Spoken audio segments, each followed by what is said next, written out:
StrayAllDay.com. You're now tuned in to the show where you learn the discipline to show up day after day to do the work, confidence to put yourself out there boldly and authentically, and the mental toughness to continue showing up, doing the work, putting yourself out there, even when the success you've expected to achieve has yet to be achieved. And on top of all this, you get a huge dose of personal initiative, which is go-getter energy that moves any one of us, including yourself, to go and make things happen instead of waiting for things to happen. And then we put all this together into a series of frameworks, approaches, insights, strategies, and techniques all underneath the umbrella of one unifying philosophy that is called work on your game. My name is Dre Baldwin, also known as Dre All Day, and welcome to the show. And today's topic is how to eliminate the time between idea and action.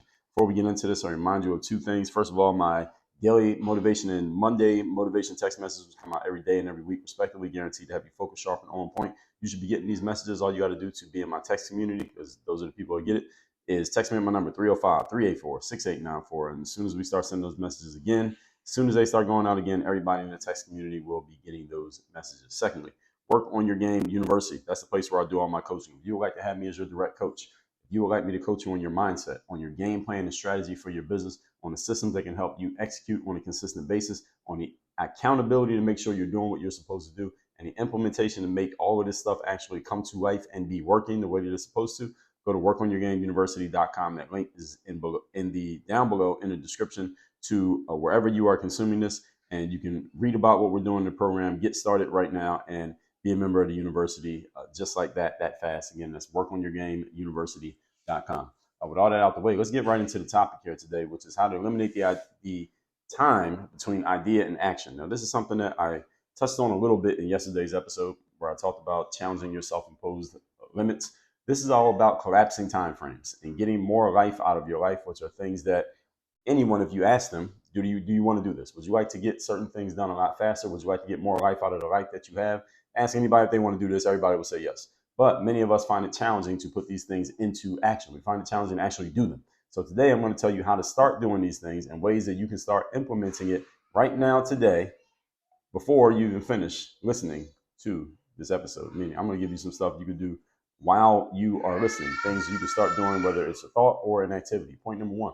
Today's topic, once again, is how to eliminate the time between idea and action. Number one is understand the cost of delay. And see, one of the things is, with all of us as human beings, we tend to know when we are wasting time, when we are being ineffective, and when we are being inefficient. We know when we're doing it, and we will even admit it to ourselves. Like, I'll be talking to someone in my coaching programs, or someone who is a prospect for joining one of my coaching programs, and they'll tell me about how they are procrastinating on certain things, and they know they want to do a better job of getting certain things done. And I'll ask them, well, what are the things you want to get done? And they'll tell me, and I'll ask them, well, have you thought about getting these things done in the past and knowing that you want to do them? And they'll say yes. And they'll say, well, why haven't you done it? And they'll often laugh at themselves in spite of themselves and say, well, I just haven't done it. I just procrastinate. I just put it off. I have it on the calendar and I don't do it. Then I tell myself that today is going to be the day. And then a week goes by and I still haven't done anything. I just don't do it. I just procrastinated, wasted time, and just played around and not got these things done. This is delay. This is what all of us are guilty of on some level. We don't all do it the same way. We don't all language it the same way, but we all do it. We delay action when we know we should be taking action. And one of the things that will help us to stop having, or help us to exterminate our own bad habits, is to understand the cost of those bad habits. Because all human beings, we all have some things, usually multiple things that we do that we know are not healthy for us, that we know are costing us in some way, yet we keep doing them anyway, even though we're completely aware of them. So for example, I tell myself that I want to end my workday at a certain time. And after that time, I take my son out for a walk, and that leads into my evening routine, leads to me going to sleep, and sets up the next day. Because the earlier I go to sleep, the more sleep I can get, and the better and more refreshed I feel the next day. But if I allow my workday to leak past the time that I'm supposed to stop working, then my son's walk takes longer than it should. Then I'm getting home from that walk later than I should. Then my evening routine takes longer than it should. Then I'm going to bed later than I want to. Then I'm not getting as much sleep as I want to. And then the next day I don't have as much energy, and then it starts to compound on top of itself. Despite the fact that I know that, I still have sometimes allowed my workday to leak longer than it's supposed to, even though I know that it's costing me something. The problem with it is, and all of us have these, so I'm giving you that as an example. The problem with this is we have not yet come to an emotional and serious understanding of what it's really costing us to keep making these habitual mistakes that we are conscious of that we're making when we're making them. And until we come to a real understanding of the value or the cost of those errors, we will keep making. So any delay that we are continually allowing in our own lives, because we allow delay. It's not something that is imposed upon us. We allow it. Any delay that we continually allow, until you come to a real understanding of what it's really costing you to delay, you're going to keep delaying. That's how it works. We're just going to keep doing it. Why? Because what's the cost? If we don't understand or see a real cost to it, then we'll just keep doing something because it doesn't seem to be really hurting us. It's like if you know you shouldn't be eating cake and ice cream or drinking alcohol or smoking cigarettes or eating candy, but you don't see any real costs, or you feel like the cost is so negligent that you can get away with it, then you're just going to keep doing it. Or if you flip it to the other side, you see the benefit of eliminating it, then one way or the other, we got to see some positive benefit to no longer having this bad habit. And if delay is one of your habits, you need a real reason to believe that delay is actually costing you. And if you don't have that real reason, you're going to keep delaying. Every passing minute, folks, lessens the chances that any idea ever happens. So the moment that you have an idea, there's a 90, let's say, I'm just making these numbers up, 90% chance that it happens because you could do it right there in a moment. And then if you let 5 minutes go by, it goes down to about 75%. After 20 minutes, it's down to about 60%.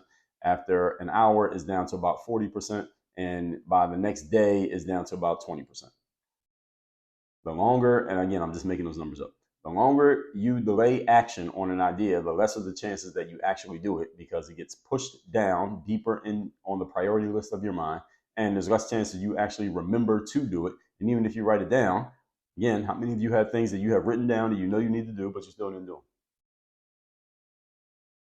them? You looked at the item right there on the list of things that you wrote down that you need to do, and you still didn't do it. How many of you have had that happen? Of course you have. So the longer you delay to actually doing something, the less chance that you do it. And you can use your own life as an example. Don't take my word for it. I'm just pointing this out to you. I'm pointing out something that you already know about yourself. Now, let me back up. Time is the most valuable resource that we have. Everyone agrees with that, right? We have 5 forms of investment: time, money, attention, energy, and focus. Now, while most people would agree with me that when discussing this subject, time is the most valuable resource, many of us do not behave as if we understand this. And I just gave you an example of how I even violate this sometimes by allowing my workday to leak past the time that I want to stop and letting it go longer. And then it pushes back everything else and it hurts my energy for the next day. So then the next day I'm working, but I don't have the same energy. So I'm not as effective in my work. And it's because of me. It's something that I'm doing. So we all do this. We are consciously aware of the mistake that we're making, yet we keep making the mistake anyway. Why? Because we haven't created a strong enough reason to stop making the mistake. That's the reason. Or a strong enough reason to do something other than make the mistake. One or the other has to happen. Ask people how much money they would spend in order to buy time. You just ask somebody that question. You know, people do these interview videos on social media these days. They just walk up to random people in the street and just ask them random questions. Ask people this question: if you could buy a year of time, meaning you could just add another year, or you could just take the year that you are now. If you're 35, I say, all right, when your next birthday comes up, you'll be 35 again. You just be 35 all over again. We're just adding a year to your life. So then after the next birthday, you'll be 36, but you just get to be 35 twice. You just add another year to your life. How much would you pay for that year? What would you value that year at if you could put a price tag on it? How much is it worth? Ask people that. How much would you spend in order to buy time? Then give them an opportunity. After they give you an answer, right? Give them an opportunity to spend money to achieve things faster and watch how quickly they hesitate. After they just told you how much money they would spend to buy time. Okay, so you would spend $10,000 to buy an extra year of time? Yeah, okay. So if I told you it costs $10,000 to join my program that would teach you how to achieve your goals 1 year faster than the current pace that you're on, would you buy it right now? And watch how people hesitate. What they should say is, if you're sure it will help me achieve my goals a year faster, and I'm sure it will, then I would spend that money because I just told you a year of my life is worth $10,000. So that's an easy question. Just a logical answer, deductive reasoning. But most people will not think that way. Most people hesitate and not do it. Again, the only reason you wouldn't do it is if either A, you don't believe that what the person is telling you is true, or B, let's say you just don't have the $10,000. That's another reason you wouldn't do it. That's it. Those are only 2 reasons. You don't believe that they can actually cut a year off your learning curve, or B, you just don't have the money. So let's assume you had the money. So the only reason you wouldn't do it is if you don't believe the person can help you. Other than that, there's no excuse. You just said that a year of time is worth $10,000. Probably worth more than that. But we agree. So even though we say time is the most valuable thing that we have, most people agree with that. And even when you hear someone say it, then when you give people an opportunity to use their money to buy time, they actually act in the opposite way of what they just said, which is they act as if their money is more valuable than their time, even though they just said that the time is more valuable than their money. This is a reflection of your words not matching your behaviors.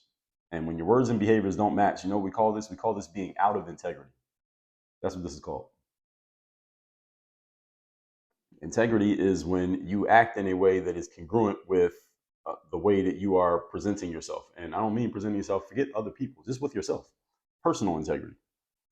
Whatever you say to yourself about yourself, are your actions a reflection of that speech? If it's not, then you are out of integrity. Forget me, forget everyone else. Integrity is just about you with yourself, because only you really know, because you know what you say to yourself. Nobody else knows. You only know what the conversation is going on up here in your head. Nobody else knows what you're saying to yourself. So when you know you are doing things that are out of integrity, that's when you're out of integrity. Forget the rest of the world. This is not about anyone else judging you. This is a mindset challenge. And this is the mindset piece of this. And this is why you've heard me say, and if you haven't heard me say it, you will hear me say it many times. Mindset is the foundation of everything that we do here at the Work on Your Game world. Even if I'm helping you with something tangible and tactical, mindset's the foundation of it, because if you don't have the right mindset around the thing, you won't take the right actions. You might not even see the opportunity if you don't have the right mindset. This is the mindset piece. This is a piece of the mindset piece. Many people I talk to come with the idea that, and I talk to many entrepreneurs who come to me with this concept that they already have everything mindset related already covered. This is a level of arrogance that I've run into with many entrepreneurs. They're like, well, as far as mindset goes, I got all that covered. I don't really need any help with the mindset stuff. They tell me that they understand how mindset works. They've done a good amount of mindset work on themselves, and they don't really need mindset. They just need to know what to do and how to do it. They just need some strategical, tactical stuff. Mindset stuff, we don't even need to use any time on that. My answer to that statement is bullshit. And here's why my answer is bullshit to that statement. You want to know why my answer is bullshit? Here's why. Although they are right that they do need to know what to do and how to do it, that the strategic, tactical, how-to stuff is necessary. Almost everybody I work with, there's some how-to that needs to be covered. Actually, most of the time, a good amount of how-to needs to be covered. They're not wrong about that. Many people are wrong about that. Oh, I got everything mindset already covered, so we don't need to talk about that at all. I'm good on mindset. Usually the people who say that have the most mindset work that needs to be done. Ironically, interestingly enough. Many times people don't do certain things that they need to be doing, not because they are lacking the information or lacking the knowledge, but because they don't have the mentality to implement the stuff that will be told to them. They just don't have the mentality to do it. They don't have the mentality to act in a certain way. Understand, folks, the actions are a reflection of thoughts. Your behaviors are a reflection of your mindset. So when your behaviors are not producing the outcome that you want to be produced, then we need to take a step back and ask yourself, what is the mentality that's leading to this behavior? Remember the process in life: being, doing, having, in that order. 1, 2, 3. Being, doing, having. So if the things that you are doing are not leading to you having the things that you want, what we need to do is not change what you're doing, but take a step back and look at your mentality, look at your mindset. That's what we need to work on, not your actions. And this is the inaccurate formula that many people screw up. And this is why when someone comes to me and says, well, Dre, I don't need any mindset help. I just need you to tell me what to do. I need you to help me with the action. I need to help you with the doing part. No, that's wrong. That's an inaccurate formula. Just saying it is an inaccurate formula. Even saying that is an inaccurate formula, because you're saying, I'm not getting the outcomes that I want to have, so the only thing I got to fix is the doing part. Bullshit. No, you don't. You got to fix the mindset. Then you fix the doing. Then you get the outcome. It always works that way. This is a principle. This is not a theory. This is not an opinion. So any of you who is of this mindset, well, I just need someone to tell me what to do and then everything's going to be good. Really? If that's the case, why are you not on ChatGPT right now or Google just letting them tell you what to do? Now, you ain't got to pay for that. It's free. They'll tell you exactly what to do. Why haven't you done it already? Because doing stuff is not the key, everybody. That's why. So any of you who has this mentality, oh, well, I got everything covered mindset-wise. So listen, I teach mindset. I've written 20 books on mindset, literally 20 books on mindset. I still work on my mindset. When I'm looking to move myself forward to another level or make jumps or make changes in what I'm doing, first thing I'm thinking is, what's the mentality that's gotten me to where I'm at? And I need to go get the mentality that's going to move me to a different place so that I can then do different things, so that I can then get a different outcome. And I teach this stuff. Everybody understand where I'm coming from here? See, the reason why people don't do stuff because your mind is not in space to take that action. You are not mentally prepared to do the thing. Like, somebody could tell you what to do very easily, but are you going to do it? Most of the time, we don't do a lot of things that we know about simply because we don't have the mentality to take those actions. We are not mentally prepared to do those things. That's why we don't do them. Not that you don't know about it. Is there someone listening to this who's not in the physical shape that you want to be? Are you unaware of the concept of going to the gym? Are you unaware of going on YouTube and pulling up a workout video and doing it in your living room? Are you unaware of that? Are you just completely oblivious to the concept? No, you know exactly what to do. You just don't have the mentality to do it. That's why you're not doing it. Not that you don't have the information. You don't not have the tools. It's not that you don't have the knowledge. You already know exactly what to do. You just ain't doing it. Why? Because your mind is not set to do it. That's why I did a whole episode explaining to you all what mindset really means. And mindset is not just getting yourself hyped up and just discipline, confidence, and mental toughness and things that I talk about. There's a way that mindset works. There's a way you must set your mind to work. I talked about this in episode 2357. Mindset. There's two different words. Mindset. You have to set your mind a certain way. That's when you start to change your behaviors. Until your mind is set in a certain way, or as long as your mind stays set the way that it is set, your behaviors will not change. Any behavior challenge, folks, is a mindset challenge. Should I say it one again? Everybody heard me? Did I say it too fast? Every behavior challenge is a mindset challenge. Always. Anytime you want to change your behavior, you must change your mindset. Everything else follows that. The first piece of collapsing time frames in your life is understanding the value of lost time. When you understand how much lost time is costing you, then you will naturally have the sense of urgency that will move you to do things faster. Then when you do and come across something that you could do, you will immediately start putting it to use rather than thinking about it, talking about it, considering it. So if you're listening to this right now, you have some things you've been thinking about, talking about, or considering, but you haven't yet begun doing, understand that is not an information challenge. That is not an action challenge. It's actually a mentality challenge. Your mentality is not moving you to action. The mind controls the body. It's not a strategic challenge. It's a mindset challenge. Does everybody understand me? Point number 2. Today's topic, once again, is how to collapse the time between idea and action. Number 2, have a process that supports the elimination of this time between idea and action. You need a process for this. Let me explain to you what I mean. To eliminate the time between idea and action, sometimes is as simple as just doing something, which is obvious and openly available to you right there in the moment. It's as simple as, okay, you got the idea, do something right now that commits you to that action. If you could just start doing that, that would take a good 40 to 60% of the things that you think about that never happen, and they would actually start happening. If you would just, as soon as you think about it, do something. Anybody can do that. As soon as you think about it, do something. Just like that. All right. Again, anywhere from 40 to 60% of your ideas that died in the womb because they never actually got done, you can fix them by just doing that part. Okay. Now, for everything else, what do you do for the rest of it? Okay. That's because it's not always the case you can do something right there in the moment. You might think of something like something. You might think of a way you want to rearrange the dishes in your kitchen while you are on your way driving to work. So you're not going to turn your car around and go back home and rearrange the dishes rather than getting to work on time. So what do you do in those cases? Sometimes you need some resources, tools, and systems available in order to put things into action. This is why having a clear process that will let you eliminate that time between idea and action are important. All right, this is why you plug into other people and things that can do things that you cannot do on your own. All right, this is why you have other resources. You don't just have to depend on yourself. That's why it's good to have connections and relationships to other people who know stuff that you don't know. Why? Because they can help fill in your knowledge gaps. They can help you do stuff that you couldn't do on your own, or at least point you in the direction that you might not have found by yourself.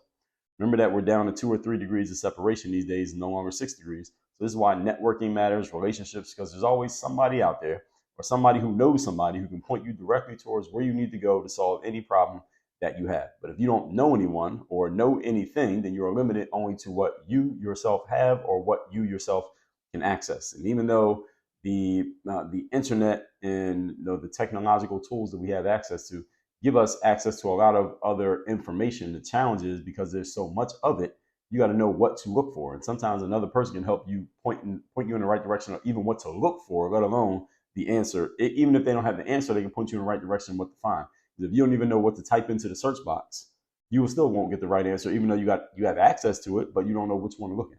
It's like if somebody gave you the keys to a library and said, all right, all the world's known information is here in this library, have at it. Well, which book do you open? All right, it's 10,000 books in the library. You got all the information, you got it. Now what do you do with it? See, that's the challenge that we're in now, because there's so much information for all of us. So you don't want to just be limited to what you personally know or what you personally are asking. You want to access other people who can basically be a cheat code for you and a shortcut for you, because they know where to look, whereas you might not know where to look. Point number 3, today's topic, once again, is how to eliminate the time between idea and action. Number 3, develop a do it now bias. Do it now bias. There's always something that you can do in a moment. So even if you are driving to work and you think to rearrange the dishes in your kitchen, you can give yourself a voice note on your phone, or talk to your car's Bluetooth system or whatever it is, and tell it to send you a text message. Send a text message to yourself about rearranging the dishes in the kitchen tonight when you get home. There's always something you can do in a moment. So you need a bias towards this way of thinking so you can eliminate any delayed behavior.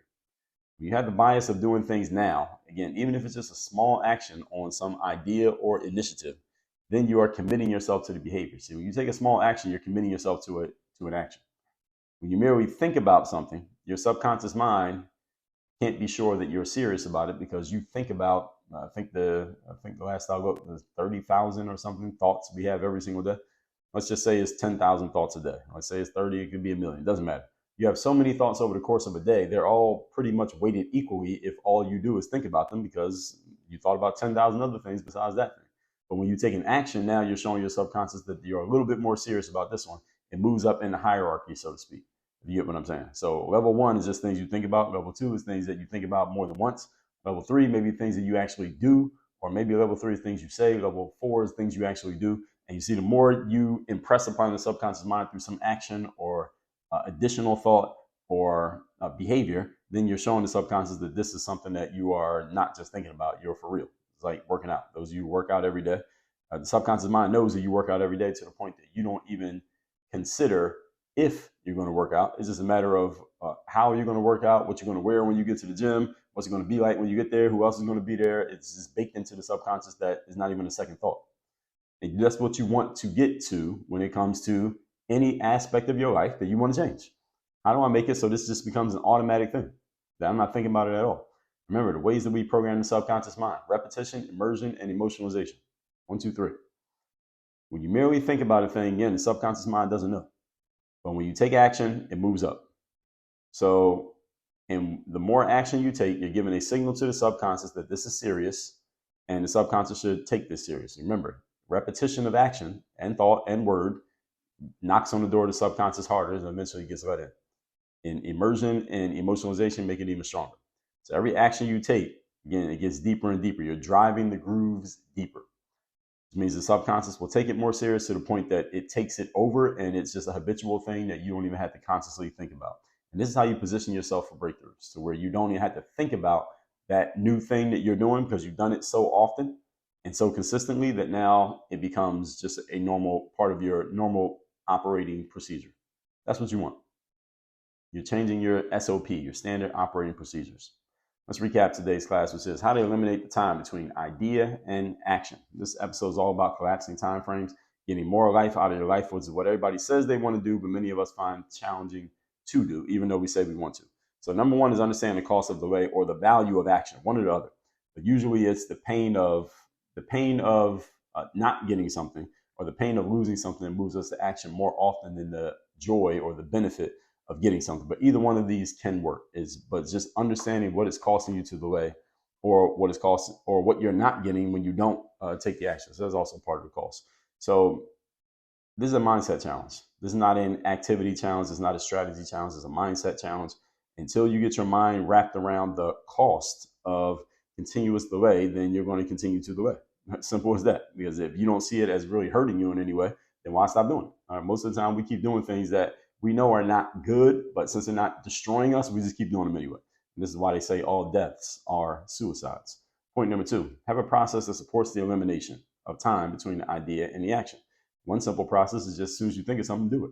Another one is take notes, write it down. All right, keep a pen and pad with you. All right, use your phone and send yourself a voice note. Somehow, some way to remember things that you know you're supposed to do, and also tapping into other resources such as other human beings who know things that you don't know, have experienced things that you haven't experienced, so they can shorten your learning curve so you are not limited to just your own knowledge, which maybe actually is relatively limited. Number 3, develop a do it now bias. All right, many things, not most, but many things you can take care of right now by just simply doing things now. You get an idea, do it now. Instead of tomorrow, do it now. Instead of next week, do it now. Instead of I'll think about it later, do it now. And for everything else, come up with a process for continually doing that new thing. Come up with a structure, come up with a discipline, or tap into something or someone that can help you with the structure or the discipline so that you can get these things done, so that you are no longer delay, and you are actually getting things done in your life the way that you're supposed to. This will all help you eliminate the time between idea and action. Text me so you're in my community. Text community, my number is 305-384-6894. Number is also down below in the description. Also, workonyourgameuniversity.com. That's the place where I do all my coaching. You want to work with me directly, just but go to workonyourgameuniversity.com. Workonyourgameuniversity.com. You can see what our program is about. You can see all the things you get once you join. Get into our group communities, get into our conversations that are going on right now with other entrepreneurs, so you are not in the dark doing everything by yourself anymore, and you get direct access to me through our coaching calls. That's at workonyourgameuniversity.com. Work on your game. Dre, all